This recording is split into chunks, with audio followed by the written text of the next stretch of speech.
What if I told you there's a loan where your income doesn't matter, your credit stays clean, and you can own an unlimited amount of properties? But most people gloss over the traps buried inside that can cost you tens of thousands of dollars. The investors that win using DSCR loans aren't the ones moving fastest. By the end of this video, you'll know exactly what a DSCR loan is, when to use it, and when to avoid it so it doesn't bleed you dry. Welcome back to another episode of the SCI Mortgage Podcast. We are dedicated to those of you in the community that are self-employed or looking to build your real estate portfolio. And on today's episode, we're covering the pros and cons of the DSCR loan product. Plain and simple, to qualify for a DSCR loan, you take 100% of the gross rental income divided by the fully amortized payment, PITIA, which gives you a debt ratio. If that debt ratio is at 1 or greater, you essentially have a loan. It's that simple. Now that you know what it is and why investors are obsessed with the DSCR loan, let's go over some of the pros and cons of this loan product. Number 1, there is absolutely no income documentation required on this loan product. Frankly, you could have no job whatsoever. Your property is the job to qualify. Sounds too good to be true? Well, frankly, more often than not it is. But in this case, it is 100% true. Most conventional loans keep investors from scaling their portfolio because they utilize a debt-to-income ratio, where the bank has to take the amount of your taxable income, including any other additional expenses. Now that you know what it is, let's get into why investors are obsessed with this DSCR loan product and what pitfalls to avoid so you can ensure that you scale your portfolio for years to come. Imagine walking in a bank and you make great income or you're running a profitable business, but maybe you show little to no income on your tax returns. So you're likely going to hear the loan officer unfortunately tell you, sorry, this seems like a great property, but unfortunately you don't qualify. Here's why. Conventional loan financing uses a DTI or debt to income ratio, which is essentially all of your existing expenses added together, including new housing payment, divided by what your net taxable income is. So whatever you're reporting to the IRS as your taxable income after any write-offs, including other existing properties that you own, which likely you take a write-off or a loss on. So when you're looking at that Schedule E on your tax return and you see that negative number, well, that's great because you're keeping more money in your pocket, but that's the number that the bank is looking at in order to qualify you to see if you can purchase this next property. This is one of the major pros of the DSCR loan because it doesn't use any income documentation whatsoever. The property that you're looking to purchase is your income. Frankly, you could have no job whatsoever and still qualify for a DSCR loan as long as that loan debt coverage is.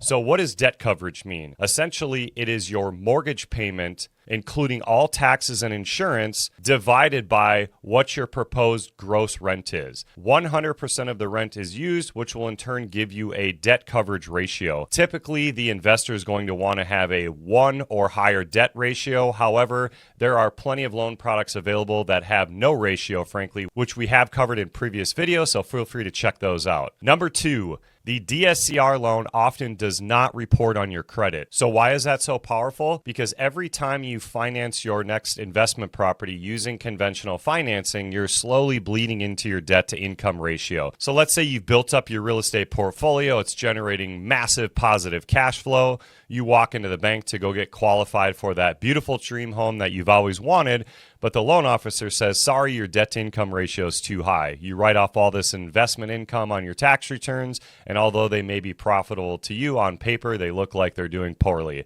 The DSCR loan, we work with multiple DSCR investors where this loan never reports on your personal credit, in turn, never adding to your DTI, so you can qualify for that dream home down the road. In addition to conventional debt to income ratios, there is a limit of 10 on Fannie Freddie. So that means after you've purchased those 10 rental properties, you're cut off. Where pro number 3, the DSCR loan, currently has no limit on the amount of loans that you can utilize to build your real estate portfolio. the number is essentially unlimited. So if you're thinking about this, you have a multitude of properties, over 10, not reporting on your credit, not affecting your debt to income when you're looking to purchase that next primary residence, or maybe you're looking to take out another type of loan where debt to income ratios are used, and that fantastic portfolio that you've built is isolated within the DSCR loan. Number 4, you can purchase these properties in an LLC or corporation. Frankly, the investor welcomes it. So what does that mean for you? Well, essentially, it's further protecting your portfolio where, in addition to it not reporting on your credit, it is not shown as an individual asset. One of the biggest fears when getting into building a real estate portfolio is, what if someone tries to sue me? Heaven forbid that someone has an accident in one of the properties that you own and you are potentially liable for that. Well, having those properties in different LLCs only isolates you or exposes you, for that matter, to what assets are within that LLC. Now, I am not a licensed CPA, so you'd want to seek out professional guidance to verify and how to properly set up your corporations. However, the investor welcomes the opportunity for you to place the property in an LLC or a corporation. And number 5, here's a big one. If you are brand new to building your real estate portfolio and maybe you don't currently own a primary residence, guess what? You can still purchase your first investment property utilizing a DSCR loan with no prior investment experience, and you don't need to own a current primary residence. We'll simply do a verification of rent just to show that you've made those payments on time. You can start building your rental portfolio while you work to earn that additional income to buy your dream home. Now let's get into the last pro of the DSCR loan products, low down payment. You can currently purchase a rental property using a DSCR loan with now as low as 10% down payment if the property debt coverages. So that means you're going to have to find a strong asset that's going to positive cash flow right out of the gates. However, that is a massive decrease in the minimum down payment required when using a conventional loan, which is 20% on a single unit home. So that means if you're purchasing a single family, a condo, or a townhome, you are required to put a minimum of a 20% down payment, regardless of what sort of income this property is going to potentially make. And if you're purchasing a 2 to 4 unit, it is a minimum of a 25% down payment. Now that we've gone over a numerous amount of pros using a DSCR loan, we have to get into the cons. Number 1 being the fees. Fees on a DSCR loan are typically higher than conventional financing and often come with points. So what that means is, because we need to make sure that the property debt coverages, the interest rate on your property is a big determining factor on how much your property is going to debt coverage versus not. So when you're utilizing a DSCR loan, aside from which investor that you're using, that interest rate may come with origination or points needed to buy the interest rate down, and your standard closing costs could be slightly higher than what it would be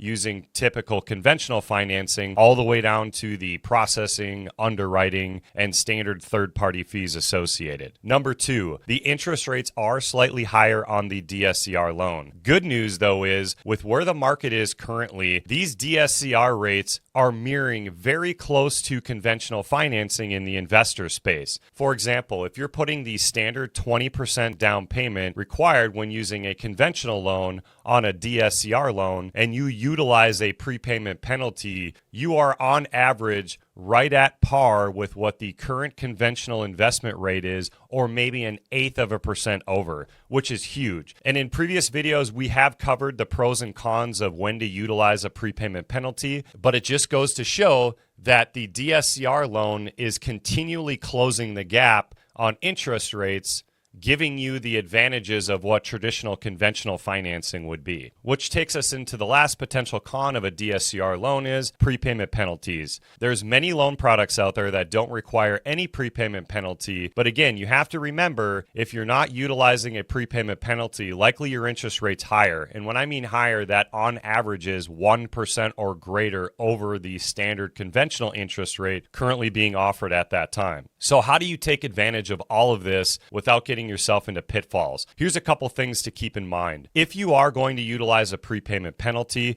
just make sure that you calculate the cost of recoup associated with using a prepayment penalty versus avoiding a prepayment penalty. For example, if you have one interest rate at 7% with no prepayment penalty and one interest rate at 6% with a 5-year prepayment penalty, what's the difference in monthly payment? And what is the difference in cost associated between that monthly payment? You would take that monthly payment savings divided by the difference in cost associated, and that would give you the amount of months it would take for you to break even on utilizing a prepayment penalty versus not.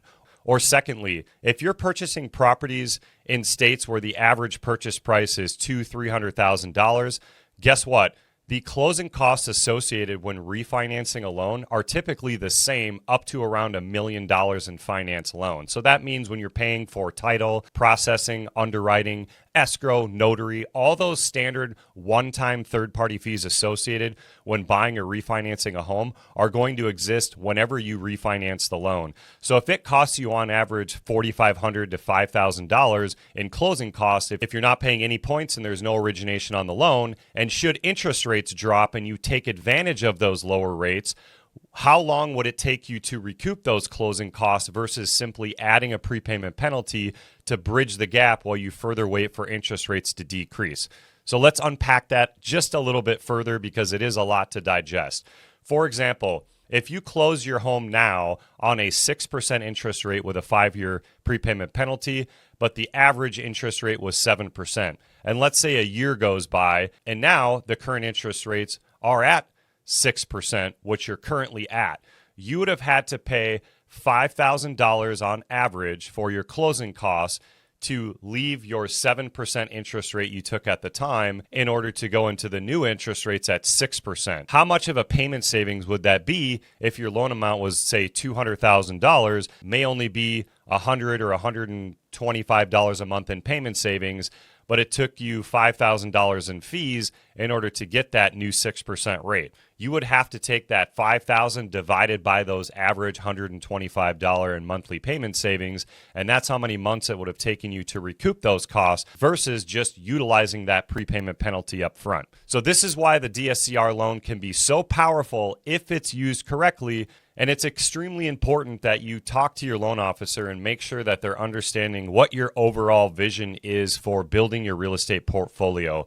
Don't let your loan officer be an order taker and simply provide you with interest rates. If they are very good at what they do, they're going to look at what your 1, 2, 5, and 10-year goals are, how you want to build your portfolio, so that way you can structure your DSCR loans or your investment properties the correct way up front to avoid getting burned down the road. And this is why the DSCR loan is one of the best tools for investors to use if your eyes are open. So remember, if you're going to scale past your conventional loan limits, protect your assets in an LLC, qualify using cash flow, don't use them as shortcuts to skip doing the math on your next deal. The investors that win using DSCR loans aren't the ones moving fastest. Hopefully this episode gave you a quick snapshot on all the top level pros and cons of a DSCR loan. And if you're looking for other tools and resources on these great products and other numerous products available within this space, feel free to head over to sceimortgage.com, where you can also get in contact with us. I'd welcome the opportunity to discuss building your portfolio for you and how we can be a resource.